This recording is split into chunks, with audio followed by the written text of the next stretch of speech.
রসুন পেঁয়াজ দিয়ে হালকা হালকা মশলা দিয়ে ডাঁটা শাক এবং ডাঁটা রান্না করছি, কারণ শাকসবজি স্বাস্থ্যের জন্য অনেক অনেক দরকার। সবাই বেশি বেশি করে শাকসবজি আমরা খাবো, এই গরমে প্রচুর পরিমাণে পানি খাবো।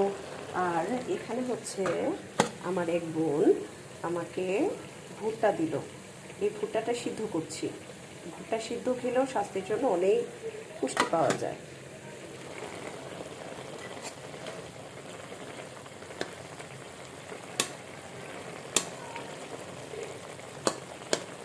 গরমে যত বেশি বেশি শাকসবজি খাওয়া যায়, সাথে লেবুর শরবত, পানি এবং ঢিলে ঢালা পোশাক, সুতি কাপড় পরা উচিত।